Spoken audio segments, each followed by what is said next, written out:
We're going live. We're going live. Yeah, we back. We back. All black everything. Welcome to the show, to the channel. Please like it, share it, subscribe it if you like the content going in. This is a spin-off of Learn With Me / Pick Up a Book. Excuse me. We're going for agreements again, right back where we left off. Mr. Don Miguel Ruiz. Get your own copy.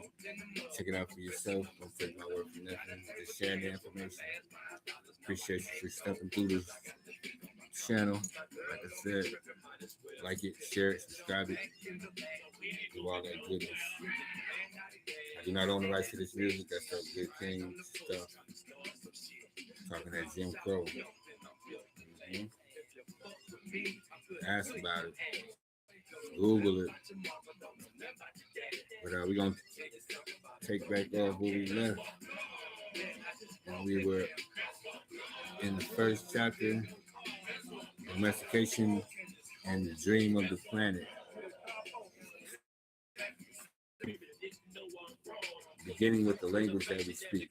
Language is the code for understanding and communication between humans. Every letter, every word in each language is an agreement. We call this a page in a book. When the word page is an agreement that we understand.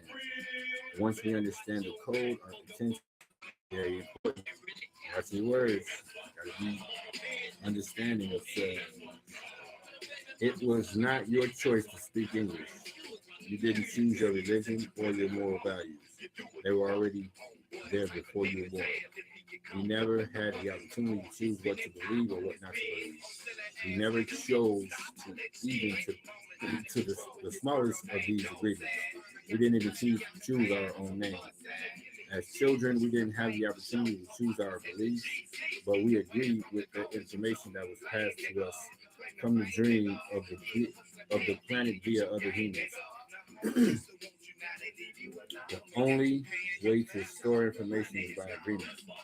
The outside dream may hook our attention, but if we don't agree, we don't store that information. As soon as we agree, we believe it, and this is called faith. To have faith is to believe unconditionally. This that's how we learn as children. Children believe everything adults say.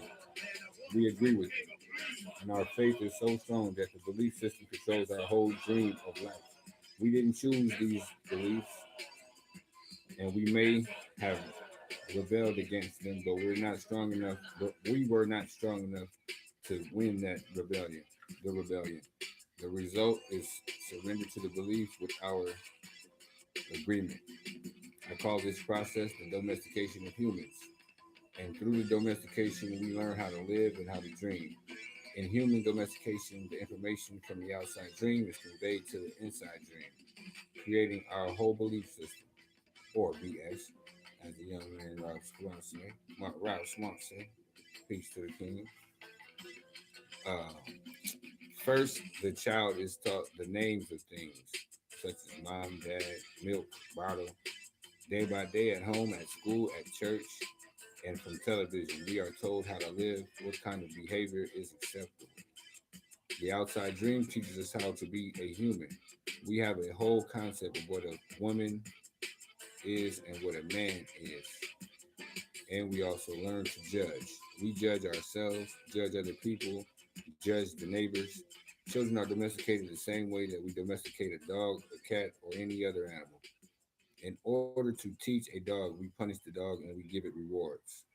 We train our children, whom we love so much, the same way that we train any domesticated animal, with the system of punishment and reward. We are told, you're a good boy or you're a good girl when we do what mom and dad want us to do. When we don't do what when we don't, we are a bad girl or a bad boy. When we went against the rules, we were punished. When we went along with the rules, we got a reward. We were punished many times a day, and we are also rewarded many times a day. Soon, we became afraid of being punished and also afraid of not receiving the reward. The reward is the attention that we got from our parents or from other people like siblings, teachers, and friends. We soon develop a need to hook other people's attention in order to get that reward or reward. The reward. The reward feels good, and we keep doing what others want us to do in order to get the reward. With that fear of being punished and that fear of not getting the reward, we start pretending to be what we are not just to please others, just to be good enough for someone else. We try to please mom and dad. We try to please the teachers at school. We try to please the church, and and so we start acting. We pretend to be what we are not because we are afraid of being rejected. I'm gonna say it again. We pretend to be what we are not because we are afraid of being rejected. The fear of being rejected becomes the fear of not being good enough. Eventually, we become someone that we are not. We become a copy of mama's beliefs, daddy's beliefs, society's beliefs, and religion's beliefs. Our all our normal tendencies are lost in the process of domestication. And when we are old enough for our mind to understand, we learn the word no.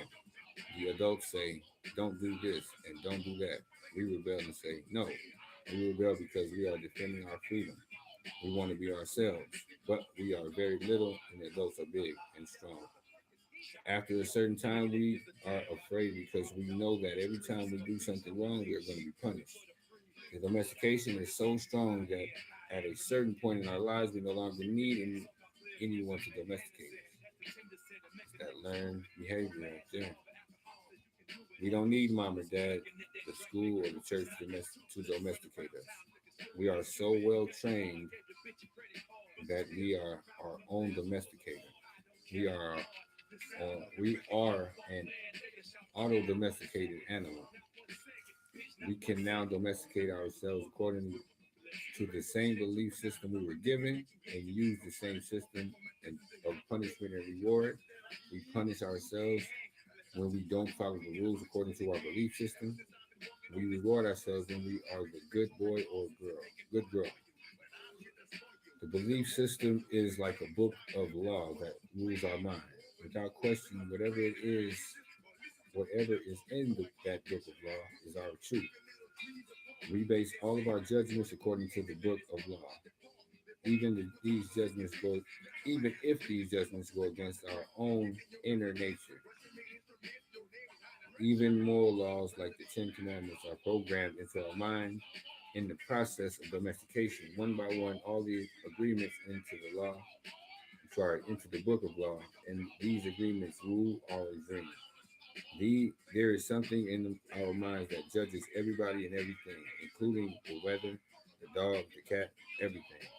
The inner judge uses what is in our book of law to judge everything we do and don't do, everything we think and don't think, and everything we feel and don't feel. Everything lives under the tyranny of this judge.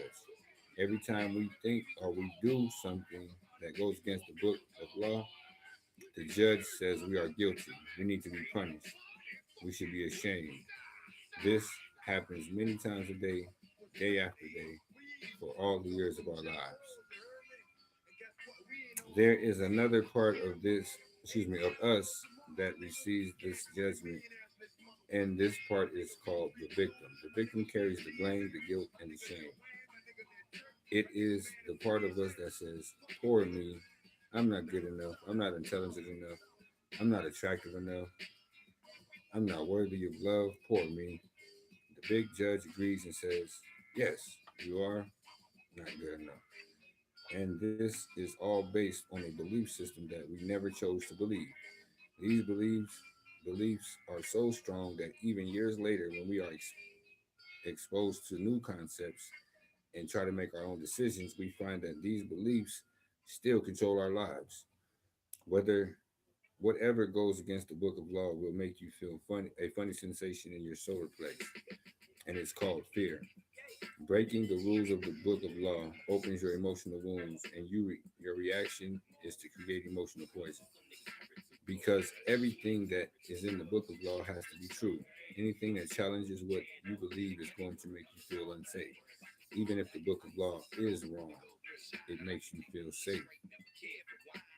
That is why we need a great deal of courage to challenge our own beliefs. Because even if we know we didn't choose all these beliefs, it is also true that we agreed to all of them. The agreement is so strong that even if we understand the concept of it not being true, we feel the blame, the guilt, the shame that occur if we go against these rules.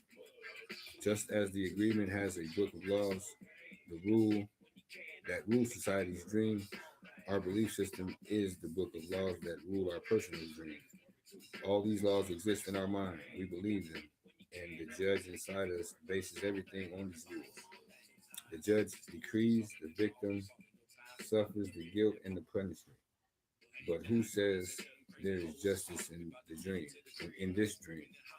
True justice is paying only once for each mistake. True injustice is paying more than once for each mistake.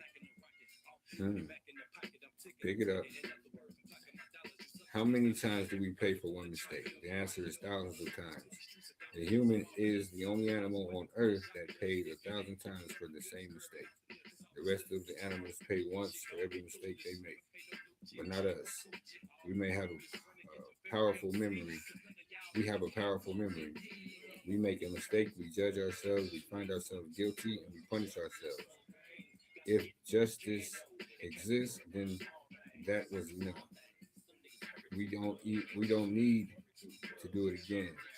But every time that we remember, we judge ourselves again, we are guilty again, and we punish ourselves again, again, and again. If we have a wife or a husband, he or she also reminds us of the mistake so we can judge ourselves again, punish ourselves again, and find ourselves guilty again. Is this fair? I think we're gonna leave it right there, and we're gonna come back to it. Learn with me / pickable book on all black everything. We're doing the four agreements. Pick it up, sharing this information so that you may do your own diligence.